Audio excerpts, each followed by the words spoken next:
So today's adventure was meant to be a coastal adventure. I was going to do some seascape photography, and I still am, I think. But as I was walking through this wonderful woodland towards the coast where I was going to shoot, I stumbled across this amazing woodland area, and it's absolutely beautiful. Now, we've had some incredible weather over the last 2 weeks, beautiful blue skies, which is great for, you know, walking the dog and messing about in the garden, but it's not great for us landscape photographers. Well, for me personally anyway, much prefer overcast, damp, dark, dramatic days or misty woodlands. But today and yesterday we had some incredible stormy conditions rolling through, and this is the tail end of that weather system. So I'm hoping today to be able to capture some drama and some dramatic coastline images. But like I mentioned, I was walking through this woodland, and these beautiful oaks we've got here are drenched, saturated in water from the last 2 days of rain. The bark and the trunks of the trees are completely dark and damp. The moss is saturated and green. The foliage is absolutely covered in water. And I think it might make a nice image. So I'm going to take a shot here, maybe a couple of shots if I can find another composition, because this area here looks amazing. And actually this tree that I'm going to be photographing, I'm photographing a set of two, but a little further back that way, I think there's one of just the tree on its own. So I might manage to get 2 images from this one area, this one tree. So I've come in really close with this one, and I'm about, what am I, about 20 mils, something like that, on this 10 to 24 lens. F10, it's given me enough sharpness throughout. Now the one issue I do have is the windy conditions. Everything's moving around as you would expect. So I've decided as a creative choice to allow some of that movement to come into the frame, and I'm hoping to show a little bit of that movement. So it's all about controlling the shutter speed. So I've boosted my ISO a little bit to 250, and that's given me a 1.5 second exposure. I don't really want to increase my ISO too much more than that. Don't want to introduce any noise, especially as we're in quite dark conditions. Don't want to introduce noise to the shadow areas or anything like that. So I think I'm just waiting for a calm moment, 2 second timer on, and yeah, 1.5 seconds shows a bit of motion without too much blur, I hope. But yeah, we will see. Now, in terms of framing, compositionally, I've gone for the tree in the background on the left-hand third of the grid, the one in the foreground on the right-hand third of the grid, and just tried to incorporate the light in the top right-hand third. And we've got this broken limb, this branch here, which hangs down towards this holly bush, which I know I'm not going to get all in focus, but as it's moving anyway, I'm not too concerned about that. But I do want to get some of this bracken and brambles down here in the foreground nice and sharp, and definitely the oak tree with the wonderful creeping ivy growing up it sharp as well. So both of those things I'm trying to get in focus. F10 seems to be doing that. So while the wind is just receded ever so slightly, I'm going to go ahead, grab this image. One of the most annoying things about this camera is the self timer turns itself off. It goes into sleep mode. Anyway, self timer is on. Focused on that tree there. Yeah, the detail in this bark is wonderful. Right, what I'm going to do is notch myself back a little bit further and take nearly falling over on this slope, take a composition of just this tree with a broken branch without the one in the background there, to see if I can create another image from this same location. And then we're going to wander down to a very, very stormy sea. Okay.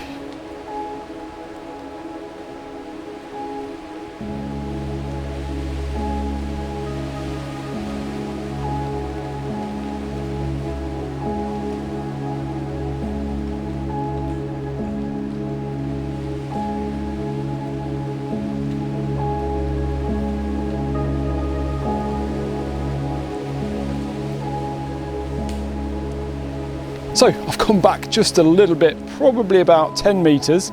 I've put a prime lens on, a 30mm prime lens. I'll try and get optimal image quality from this shot.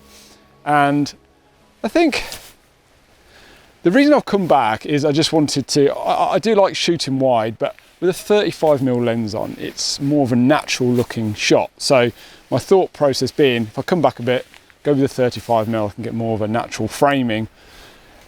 as I come back, a few compromises have to be made, such as the holly bush on the left hand side in the foreground there. Before, it was kind of out the shot, even though it was in the shot, if you know what I mean. But now, as we've come back, it's more prominent, and there's lots of dying and decaying bracken within the holly bush, which may or may not make it look a little bit on the messy side, I don't know. But the light is absolutely beautiful. Certainly looks fabulous on the back of the camera. Again, I've got the polarizer on, and I love the way the branches interact with each other. I think it looks absolutely amazing. Again, we've got this wind to contend with, which is not easy. So I've boosted my ISO to 400 here, and that's given me 1 1/3 seconds. Things are moving around, so I don't expect everything to be sharp. But if I can get the bark and those textures of the mosses sharp, I think I'll be happy. I think it's really all about drama and mood and showing the present conditions, if you like. So yeah, this is an amazing little spot here. I think it could work well with some mist. I'm always saying that, aren't I? But yeah, just as an aside, the reason I've got primes on today, I just felt like giving myself a little bit of a challenge. You know, sometimes it's good to shoot with different lenses. Now, if you've been following the channel over the last month or so, you know that I've been using the 18 to 300mm Tamron lens. And whilst that lens is, I guess, serves a purpose, it's a great all-rounder, I think, to be honest. If you're out and about, you know, walking, long hiking, need to travel light, all that stuff, I think it's a good option. However, it doesn't really excite me that much when I'm looking at the images.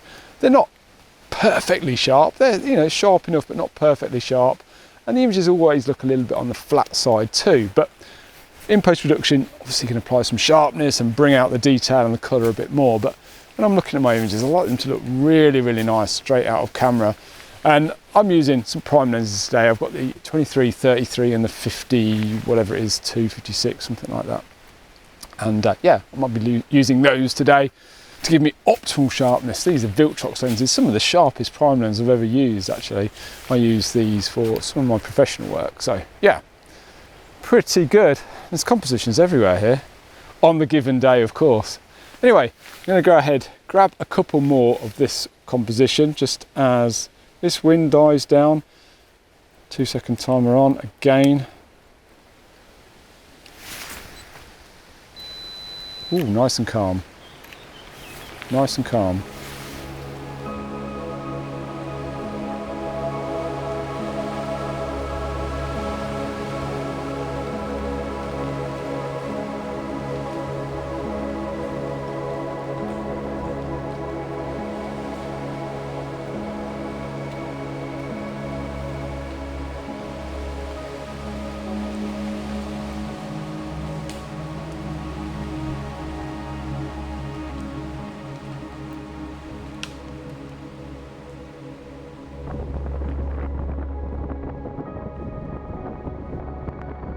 This area really does excite me. I'm really looking forward to being able to get down there again. But I'm going to head to the coast now because that was my main goal this evening, and the skies are clearing a little bit. But in my haste to get down here this evening with the break of the weather in mind, I managed to forget a few items. So I forgot the ball head for this tripod and the Arca Swiss mounting plate for the bottom of the camera I'm filming on now, which isn't great. Also forgot the microphone. So fortunately I've got my lav mic on and I've got the camera screwed directly onto the top of the tripod. So when I'm filming weddings and shooting weddings, which I'm doing a lot at the minute, obviously because it's summer, I'm always swapping my gear out, so I'm constantly changing it. And I've just got back from a wedding in England and the day before yesterday, so hadn't had a chance to properly sort my gear out, hence, whoo, it's windy down here. Oh, there's some drama in the sky too, so ooh, big seas. Maybe we can get something really interesting down here in this next hour or so. Anyway guys, I'll see you down at the bottom.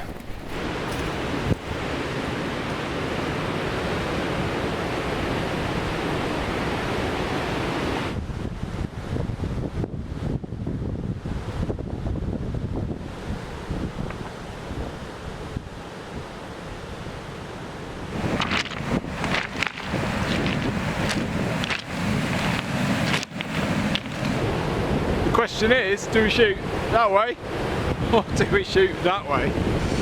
Right, I don't think I've got long to figure it out, so let's crack on.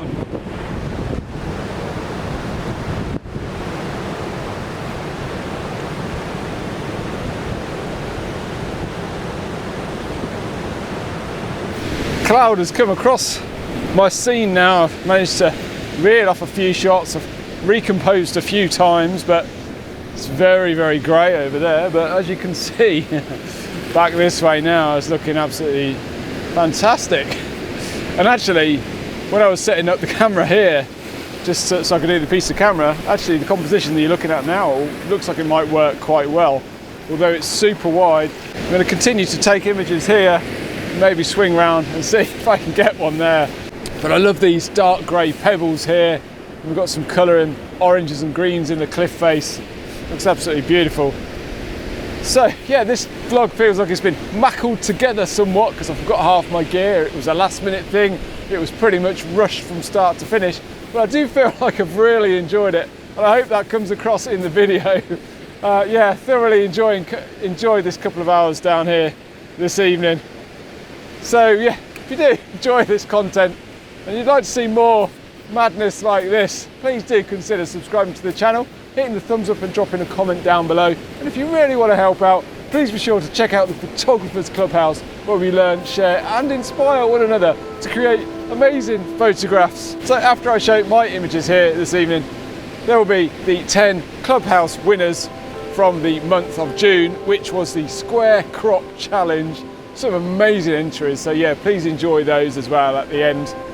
But until next time guys, take care and I will see you soon.